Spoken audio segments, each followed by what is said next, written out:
بسم اللہ الرحمن الرحیم۔ السلام علیکم ورحمۃ اللہ وبرکاتہ۔ آج کے اس ویڈیو میں سلطان صلاح الدین ایوبی رحمۃ اللہ علیہ کی زندگی پر ایک بہت بڑا بدکاری کا داغ لگنے کے بارے میں آپ کو آگاہ کیا جائے گا۔ آدھی رات کا وقت ہو چکا تھا۔ صلاح الدین ایوبی جو کہ مستقبل کا سلطان تھا، اس پر ایک شاریہ نامی لڑکی نے بدکاری کا الزام لگا دیا تھا۔ قاضی ابن ارسون جو کہ سلطان صلاح الدین ایوبی کا استاد بھی تھا، صبح اس مقدمے کو سننے والا تھا۔ یہ الزام ایک عام انسان پر نہیں بلکہ ایک باصلاحیت اور باکردار صلاح الدین ایوبی رحمۃ اللہ علیہ پر ایک لڑکی نے لگایا تھا۔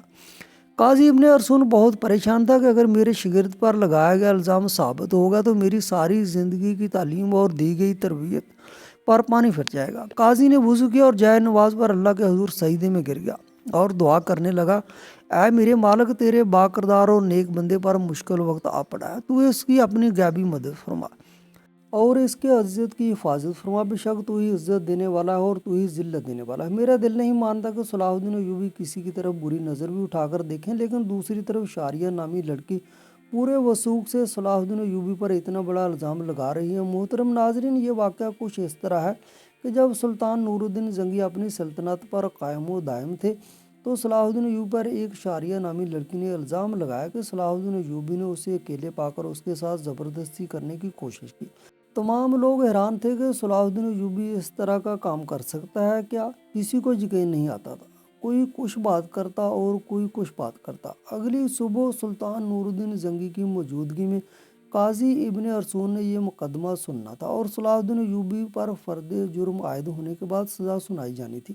صلاح الدین ایوبی رات کو ساری رات بخار میں تڑپتا رہا اور اللہ سے دعا کرتا رہا، اے میرے مالک، تو ہی میری مدد فرما، تو ہی بہتر جانتا ہے، تو ہی سب سے سچا ہے، بے شک میری مدد کرنے والا تو ہی ہے۔ صبح کا وقت ہوا تو صلاح الدین ایوبی کا بخار بہت زیادہ تھا۔ صلاح الدین نے وضو کیا، نماز کے لیے کھڑے ہو گئے۔ نماز ختم کرنے کے بعد اللہ کے حضور سجدے میں گر کر دعا مانگی اور کہا، میرے مالک، تو ہی میری عزت رکھنا۔ وہ دن نجم الدین اور ایوب خاندان کے لیے بہت ہی عجیب دن تھا۔ لوگ بڑی بے تابی سے اس لمحے کا انتظار کر رہے تھے جب سلطان نور الدین زنگی کی موجودگی میں قاضی ابن ارسون اس مقدمے کو سنے گا اور صلاح الدین ایوبی کے ساتھ کیا ہونے والا ہے، کیونکہ اس وقت بھی کچھ لوگ نور الدین زنگی کے خلاف تھے جبکہ کچھ لوگ نور الدین زنگی کے ساتھ تھے، اس لیے لوگوں کے ذہن میں مختلف سوالات تھے۔ سورج طلوع ہو چکا تھا۔ سلطان نور الدین زنگی اپنے دربار میں آ چکا تھا۔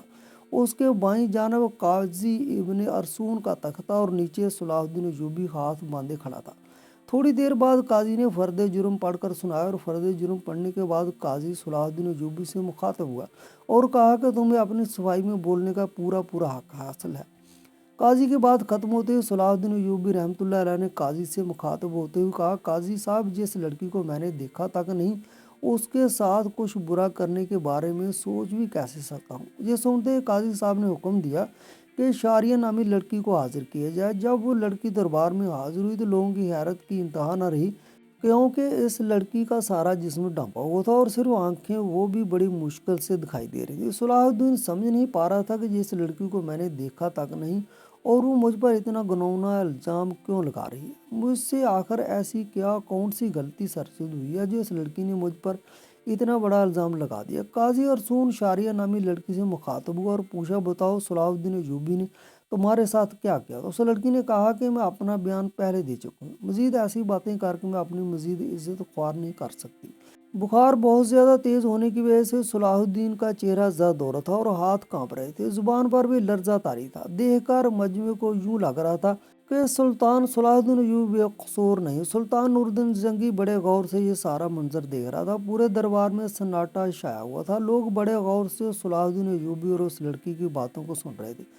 سلطان صلاح الدین ایوبی نے اس لڑکی سے کہا کہ کیا تمہیں اپنے رب سے ڈر نہیں لگتا؟ کیا تم ایک بے قصور انسان پر اتنا بڑا الزام لگا رہی ہو؟ لوگ سمجھ رہے تھے کہ سلطان نور الدین زنگی کا بھتیجا ہونے کی وجہ سے صلاح الدین ایوبی اگر مجرم قرار بھی دیا گیا تو سزا سے بچ جائے گا۔ صلاح الدین ایوبی نے قاضی سے کہا کہ جب ہم کسی بھی مسئلے کا حل نہیں نکال پاتے تو ہم پھر اپنے اللہ کی طرف رجوع کرتے ہیں، اور میں بھی اس لڑکی کو کہتا ہوں کہ اگر یہ اللہ کو حاضر ناظر جان کر اللہ کی قسم کھا کر یہ کہہ دے کہ اس کا الزام سچا ہے تو میں وہ گناہ قبول کر لوں گا جو مجھ سے سرزد بھی نہیں ہوگا۔ یہ سنتے ہوئے لڑکی صلاح الدین کو بغور دیکھنے لگی۔ وہ صلاح الدین کی حالت سمجھ چکی تھی